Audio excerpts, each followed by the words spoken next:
Allahu Akbar, Allahu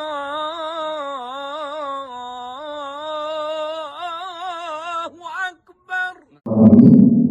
Pada mulai terasa berat, jawabannya sederhana.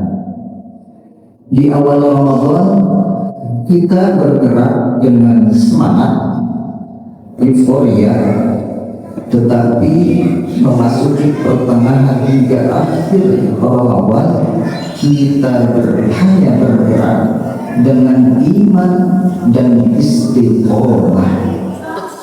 Ketika Nabi Muhammad kita ditanya,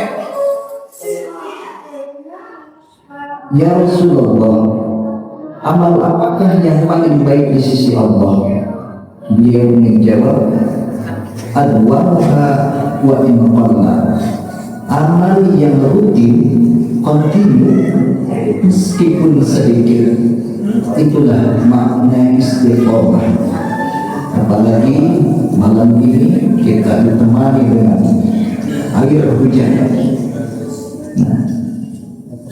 Semoga Allah Subhanahu wa Ta'ala menjadikan setiap rakaat yang kita tegakkan, setiap tetesan air hujan yang membasahi baju ibu dan bapak sekalian, Allah jadikan sebagai saksi yang akan membela kita di hadapannya kelak di hari kiamat. Amin ya Allah ya Rabbal Alamin.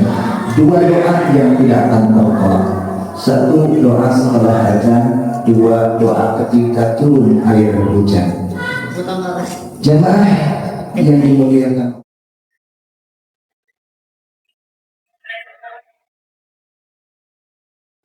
tentunya di antara kita banyak yang memperbanyak ruku dan sujudnya, kemudian memperbanyak bacaan-bacaan Al-Qur'annya atau tadarus.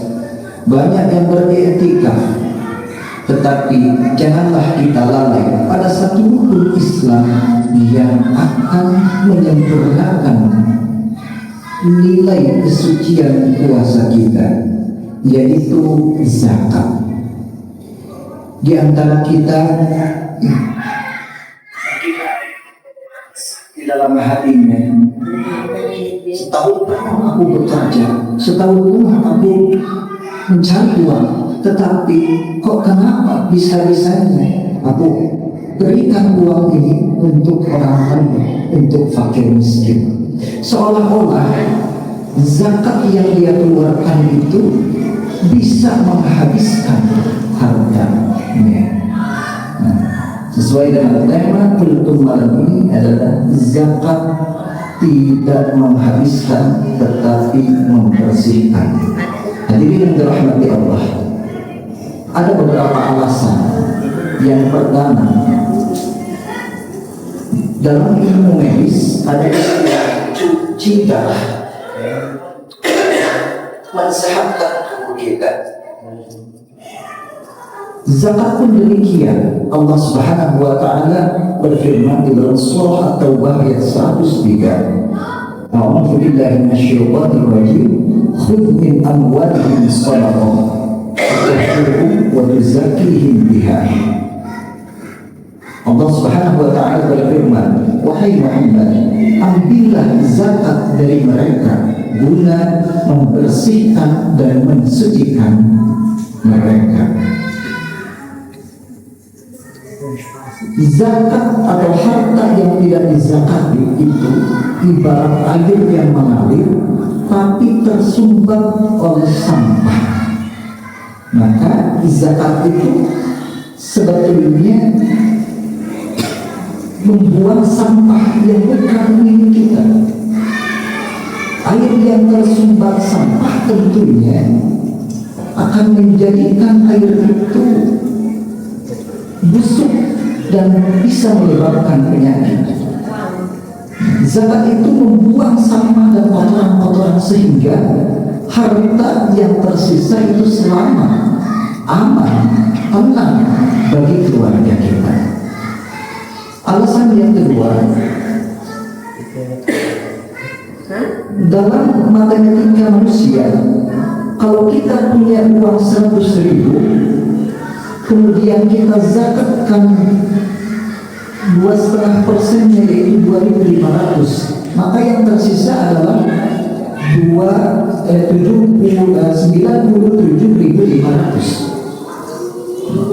Tapi Nabi kita Nabi Muhammad Sallallahu Alaihi Wasallam telah bersumpah, mana qasad sadaqatun min mali, zakat atau sedekah itu tidak mengurangi harta. Kenapa tidak bisa berkurang? Karena Allah Subhanahu wa Ta'ala menggantinya dengan banyak cara.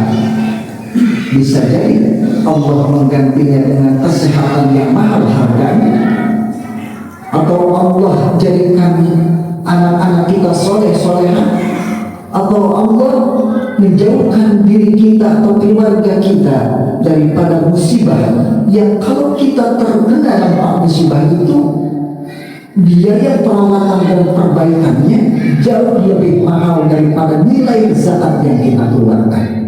Hadirin rahimahullah. Alasan yang ketiga, zakat itu berguna sebagai tuhratun lis-shaim, pembersih orang yang berpuasa. Mungkin selama 25 hari kita berpuasa ada yang cacat, lisan kita sempat terpeleset, atau hati kita sempat kotor, maka disinilah fungsi zakat untuk membersihkan kita, menambal kekurangan-kekurangan puasa kita, sehingga di hari lebaran nanti kita dalam keadaan suci. Hadirin yang dirahmati Allah, 3 alasan tadi semoga bisa menjadikan kita sebagai orang yang bertakwa, yang mengerjakan rukun Islam berikutnya, yaitu zakat. Mari bulatkan niat kita. Jika zakat kita sudah siap, maka segera tunaikanlah melalui panitia yang ada di Masjid Khairul Ibad ini. Jangan ditunggu besoknya lagi, karena kita tidak tahu seberapa banyak usia kita, atau mungkin kita tidak mengetahui umur kita apakah masih dikandung badan. Mari sucikan jiwa kita dengan beriktikaf di masjid, memperbanyak rukuk dan sujud. Mari bersihkan harta kita dengan berzakat, sehingga kita menjadi bersih sebersih bayi yang baru lahir. Hada Allah wa iyyakum ajma'in wal afwan. Wassalamu